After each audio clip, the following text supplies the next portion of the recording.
մարդագալից նիստերին խոսում, դուք էլ ընդհանրապես գործից բան եք անում, համեցեք պարոն Թունյան։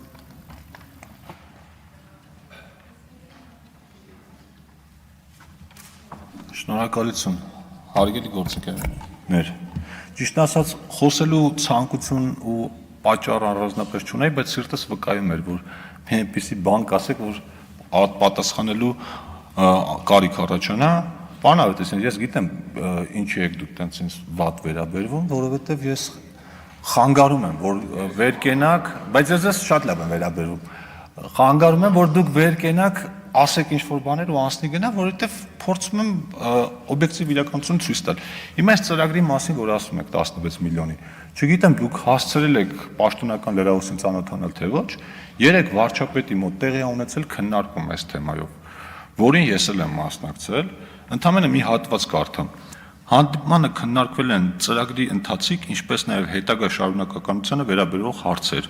Մասնավորապես անդրադարձ է կատարվել ծրագրին մասնակցության նոր չափանիշների սահմանմանը, ըստ այդմ չափանիշների թիրախների որոշմանը, բնակարանային խնդիր ունեցող այլ խմբերին ծրագրում ինտեգրելու հնարավորությունը։ Այսինքն, այս մի րոպե, պարոն Ավետիսյան, նախ սկսենք նրանից, որ սա մեր ծրագիրն է, այսինքն ես դուք չեք նախաձեռնել, էլի, որ տենց նախաձեռնող լինեք, դուք էլ կն։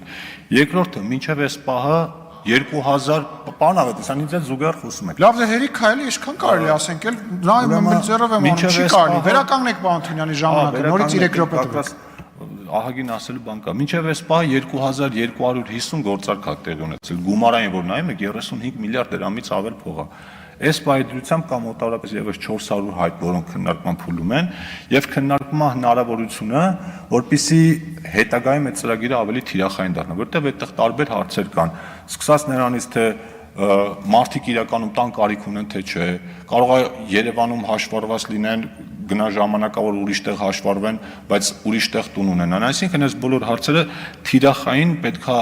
որոշվեն ու ծրագիրը շարունակականություն է ունենալու, բայց 2250 գործարք արդեն կատարված է, ինչը ըստ էության մեծ ձեռքբերում է, ու ես կարծում եմ, որ մինչև տարեվերջ մենք այս ծրագրի շարունակականության վերաբերյալ ավելի երկարաժամկետ ծրագրով հանդես կգանք, բայց այս օրինակ որ քննադատում եք, շատ հետաքրքիր երևույթի հերթական դրսևորումն է, որ դուք մեր ծրագրերը որ դուք չեք արել ժամանակին, ինչ-որ մեջ հիմա թեթև թերություն է գտնում ու քննադատում։ Ասենք օրինակ նույնը կարելի ասել դպրոցաշինության մասին։ Անցած նիստերի ժամանակ խոսում եք, խոսք եք տվել 300 դպրոց, 500 մանկապարտեզ, ընդամենը 41 էս բան կառուցվել։ Ուրեմն այդ քննարկումն էլ է վարչապետի մոտ տեղի ունեցել, դրա վերաբերյալ էլ պաշտոնական հաղորդագրություն կար։ Այս պայծրությամբ 45 դպրոց վերանորոգված եւ կառուցված է եւ մինչեւ մեր խոստացած ժամկետի ավարտը մենք ոչ թե 300, այլ ավելի քան 300 դպրոց կունենանք վերանորոգված եւ կառուցված եւ 500 մանկապարտեզից ավել։ Իսկ ուզում եք ես ձեզ հիշեցնեմ, թե քանի դպրոց է վերակառուցվել Հայաստանի անկախությունից հետո մինչև 2018 թվականը։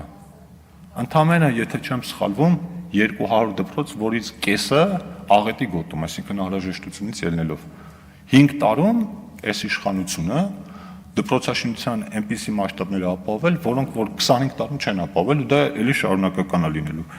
Այնպես որ խնդրում եմ, եթե ինչ-որ բաների մասին խոսում ենք, եկեք ամբողջությամբ խոսենք։ Մեկ մեր արածները լավ չենք ներկայացնում, մեզ թվում է թե մարդիկ պիտի ամեն ինչի մասին իմանան, բայց այս տիպի սխալ ինֆորմացիաները թյուր ընկալում են ձևավորում։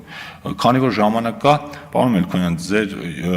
ասացին էլ անդրադառնամ, ընդհանուր առմամբ համաձայն եմ ձեր ասածների հետ, բայց կարծում եմ, որ աղքատության ու սոցիալական հարցերի լուծման ամենակարևոր բանը, իհարկե աջակցության ծրագրերն էլ են կարևոր, բայց ամենակարևոր ու ճիշտ ճանապարհը այդ նորմալ տնտեսական աճ ապահովելն է, այդ մարդկանց այնպես անել, որ իրենք ոչ թե աջակցությունից կախվածություն ունենան, այլ կարողանան ինտեգրվել տնտեսական կյանքին ու եկամուտներ ունենան։ Եվ վերջում էլ ափսոս պարոն Մամիջանյանը գնաց, որ ասում էին մենք տեսեք ինչպես ենք ադրբեջանցիներին պատասխանում, այդ ուզում եի անպայման ասել, որ իրականում ադրբեջանցիներին, մոզամբիկցիներին, չգիտեմ, մնացածներին պետքա պատասխանել ոչ թե բառերով, այլ գործողություններով, այսինքն նորմալ երկիր կառուցելով, ոչ թե մեծ խոսալով։ Շնորհակալություն։ Շնորհակալություն, Սարգիս Խանդանյան, համեցեք։